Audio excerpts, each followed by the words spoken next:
Why does this machine swing back and forth like a giant wrecking pendulum? It's not here to put on a show.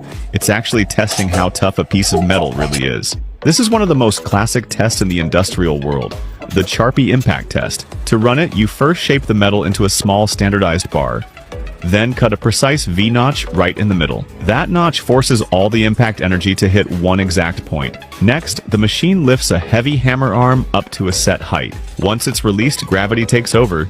The hammer swings down, picks up speed, and slams into the metal bar at full force, snapping it cleanly right along that V-notch.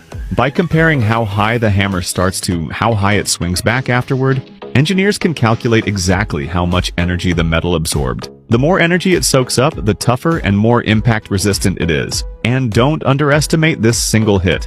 This test is used for everything: car frames, airplane parts, even spacecraft components. Every heavy swing is there to make sure these materials won't shatter when the real impact happens. So the next time you see a scientist smash a steel bar in one strike, don't think they're destroying it. They're actually measuring how safe it really is.